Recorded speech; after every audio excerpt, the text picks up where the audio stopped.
Hey everyone, welcome back to The Explainer. So, have you ever just looked in the mirror and wondered what you're actually made of? Like, on a totally microscopic level. We hear all the time that the human body is mostly water, and yeah, that's absolutely true. But if you were to somehow wring out all that water, what's left? What exactly makes up the physical, solid stuff of life? Well, today we're exploring the super fascinating world of biological macromolecules. You can basically think of these as the ultimate Lego blocks of biology, the fundamental physical structures that assemble to create your cells, your tissues, and quite literally, you. Let's get right into it. Okay, let's dive into our game plan for today. First, we'll look at the fundamental building blocks. Then we'll see how the body actually builds them up through dehydration synthesis and how it tears them down via hydrolysis. Finally, we're going to wrap up with a real-world application you're very familiar with, digestion. All right, so starting off with part one, the building blocks. Before we zoom way in on the microscopic chemistry of how these atoms snap together, let's just take a step back. We need to look at the macro view of life's essential ingredients. If you were to completely dehydrate a cell, the vast majority of that leftover dry mass would be made up of just four major classes of biological macromolecules. We're talking carbohydrates, lipids, proteins, and nucleic acids. Now, the absolutely crucial thing to remember here is that all of these macromolecules are described as organic. In chemistry, that simply means they contain carbon. Sure, they might also pack in some hydrogen, oxygen, nitrogen, and a few other elements, but carbon is the absolute star of the show here.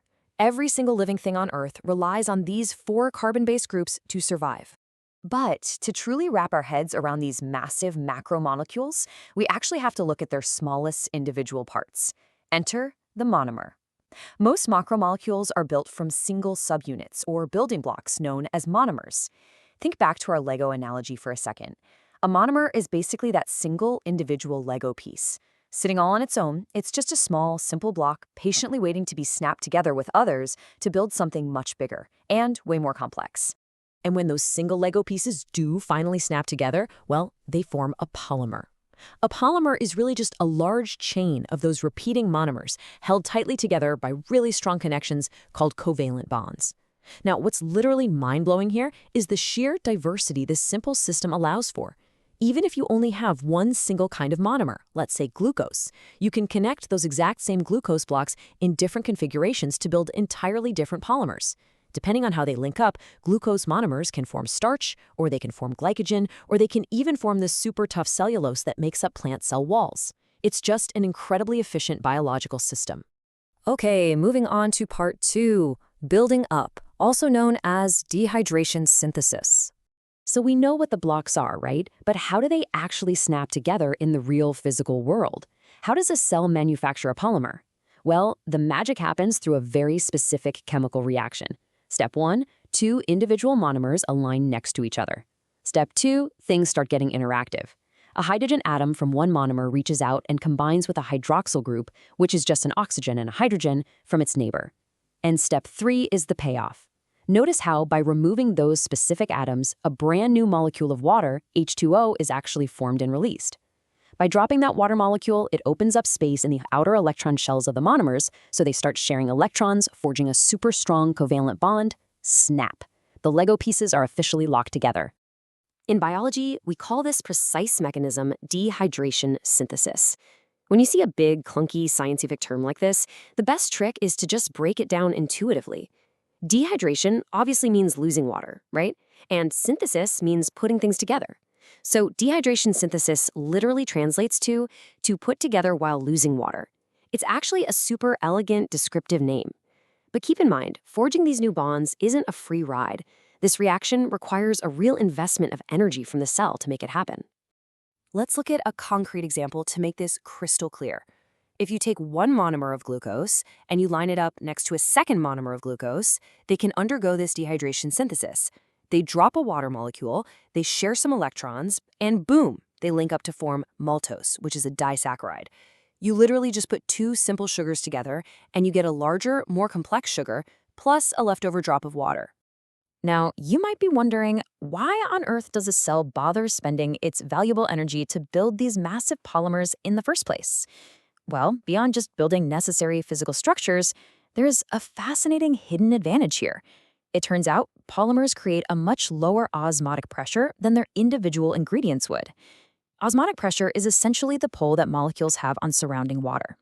Imagine a cell filled with, say, 1 million free-floating individual glucose monomers. That would create immense osmotic pressure, drawing in massive amounts of water and potentially causing the cell to just burst.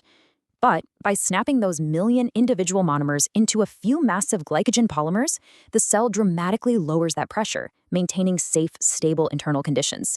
Honestly, it's brilliant cellular engineering. Which brings us to part 3, breaking down or hydrolysis.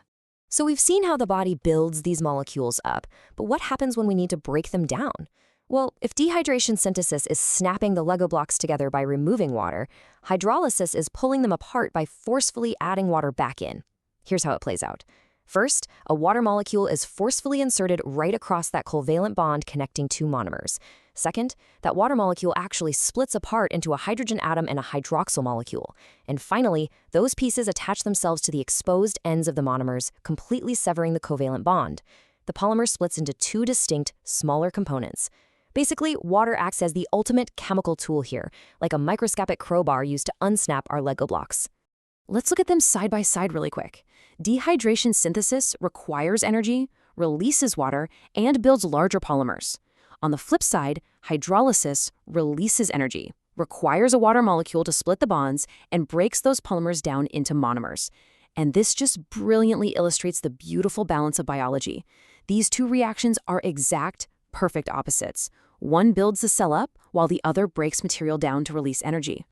Okay, let's wrap this up with part 4, a real-world application, digestion. Let's see how all this microscopic chemistry actually impacts your daily life. We're going to zoom back out to the macro level to see where hydrolysis is happening inside your own body right this very second.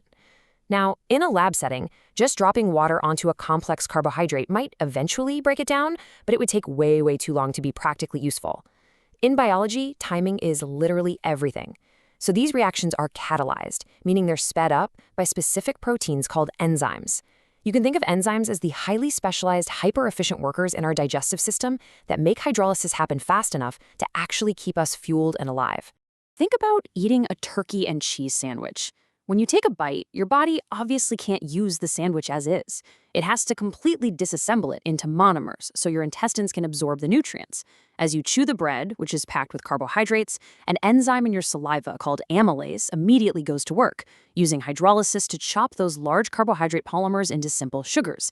Then, when the turkey hits your stomach, proteases like pepsin, aided by stomach acid, start slicing up the peptide bonds in the meat, breaking those massive proteins down into individual amino acids.